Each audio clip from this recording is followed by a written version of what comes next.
Hey, restaurant owners, I'm going to tell you something crazy. I'm going to tell you the craziest thing you can do that will actually work to make a more profitable, sustainable business. The absolute craziest thing you can do, and you should be doing. Ready? You should be raising your prices every single month. Sound crazy? Cool. Let's get into it. Let's talk about it. For those of you who don't know me, my name is Chip Klose. I'm the founder of Restaurant Strategy. So I host the Restaurant Strategy podcast. I founded something called the P3 Mastermind. I'm an author, a public speaker. I host this YouTube channel. If you haven't done so already, make sure to go down below, hit the bell, make sure to subscribe. You'll be notified every time there's a new video. Put out new videos all the time, all about helping restaurant owners level up, increase the profitability of their restaurants so that you can take more time for your family, so you can actually make money, have some stability in your life. Now, let's talk about this.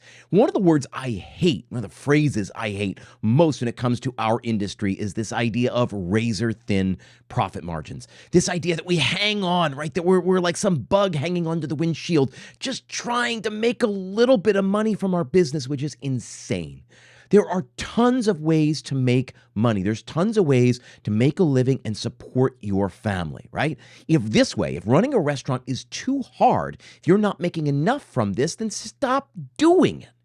Now, I'm gonna assume that if you're still with me, and if you're still insisting on running a restaurant, then you're pretty good at it. You love what you do. You've got great passion for what you do. Great. So then let's figure out a way to make money from your restaurant. For the record, I run something. It's a group coaching program called the P3 Mastermind, where you can click the link down below if you want to learn more about that program. Go watch a quick video, grab time with me or someone from my team and learn about that. But the whole goal of that is to help independent restaurant owners increase the profitability of their restaurants, to make more from the thing that they're already so good at, right? I believe we should be targeting a consistent, predictable 20% profit every single month. It's absolutely possible. And if you're a quick service, fast casual concept, that number is more like 25 or 30%. The very best quick service concepts out there make between, I'll say, 22 and 28% every month. The very, very, very best, right? We're talking like a Panda Express does 30% operating profit every single month at every single unit. My point is, it's absolutely possible to make money, and you shouldn't feel bad about wanting to make money from the thing that you're already so good at. You feed a lot of people, you provide a lot of jobs, you generate sales tax revenue for your state. There's lots of things you do, right? You support your landlord, you support all of your vendors, your purveyors, the farmers, the company where you get your paper goods, all of that. There's an ecosystem around you. Right? And so it's okay when all those people are making money. It's okay to say, well, why not me? Why can't I make money? Right? So this idea, the razor thin profit margins, right? The fact that we're barely slicing off enough for us at the end of the day is ridiculous. And so I want to get rid of it. The two biggest things that stand in our way from being profitable, right, are COGS and labor. Together, cost of goods sold and labor equals something called prime cost, right? Prime cost needs to be below 60% in order for you to make a serious amount of money, right? The reason we spend so much time in the program that I run, on the podcast, here on this channel, the reason we spend so much time talking about prime cost is because those are two big controllables in our business, right? And in business, we control the controllables. Let me explain what I mean, right? Cost of goods sold. In essence, in theory, we get to control what products we buy, who we buy them from, how much we pay for them, how much we portion out, and ultimately what we charge the consumer for those products, right? So cost of goods sold is a controllable. Same thing with labor. We get to determine who we hire, how much we pay them, how much we schedule them. So COGS and labor are two big controllables in our business. And we talk about raising menu prices every single month, which is something you should do. That has everything to do with managing our COGS number, right? So let's get into it. Yes, do I believe you should raise your prices every single month? I absolutely do. If you're sitting here looking at me and going, that's crazy, I'm never going to do it, let's take a step back. If you are a massive chain or a restaurant group, I'm guessing that you've got pretty good purchasing power, so you're already getting pretty good rates on your on the food that you buy. I'm guessing you're locking in certain items. You get really beautiful, like handcrafted menus that are like laminated. You get them from some printing company. They're very expensive to reproduce. So if you're listening and you are at Applebee's or Chili's or something like that, yeah, you're right. You're right, but you've locked in the price of ground beef for a year. You've locked in the price of hot dogs for a year, or ketchup for a year, or buns or fries or chicken wings or whatever it is.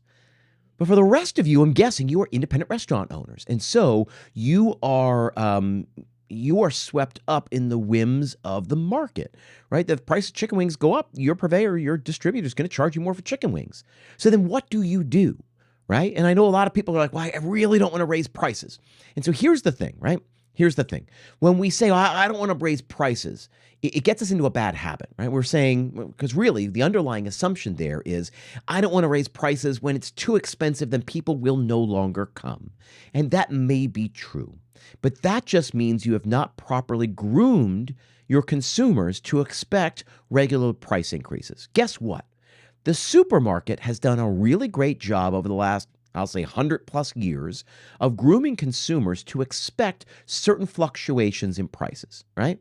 And prices go up a little, down a little, up a little, down a little, but for the most part, they are, if you plotted it on a graph, it only goes up and up and up and up and up because it moves pretty much on target with inflation, unless, let's say, the last 18 months or so when it got haywire.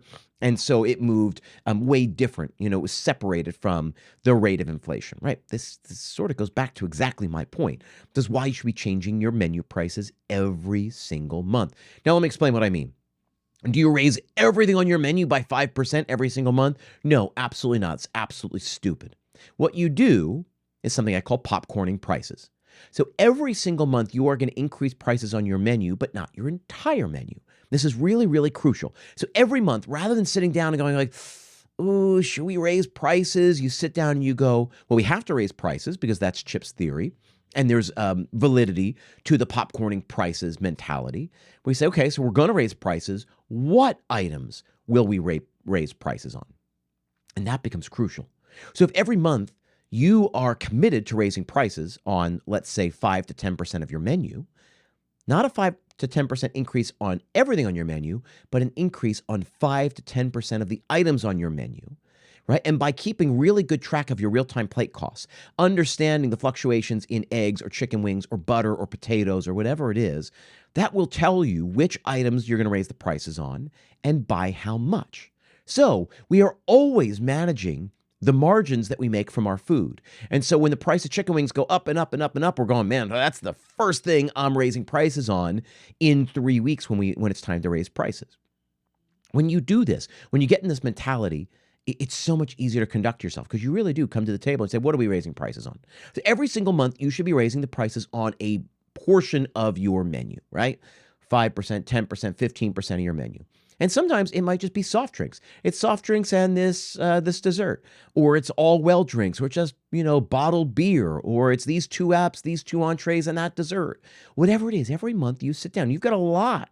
You got a lot that you sell in your restaurant. So just pick some items and raise the price little by little. And I promise you, even if it's expensive, even if there's an expense to printing off your menu, I'm guessing it's not tens of thousands of dollars. I'm guessing it's hundreds of dollars, maybe $1,000, right? So even if it's $1,000 and you're going to raise your number one item, right? Your number one appetizer on your P-Mix, your number one entree on your P-Mix, meaning, hey, I'm going to raise my number one appetizer by $1 and my number one entree by $2, right?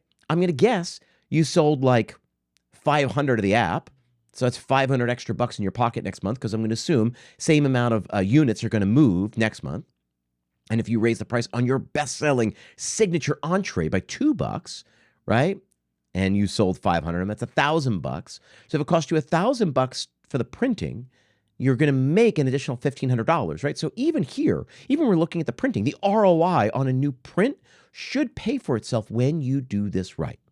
So you make your decisions on what to raise the prices on 2 factors, and I've sort of hinted at them here. Number one, you look at your real-time plate costs. You look at the increase in prices on certain items, and you see what that's done to the profitability of certain items in your menu.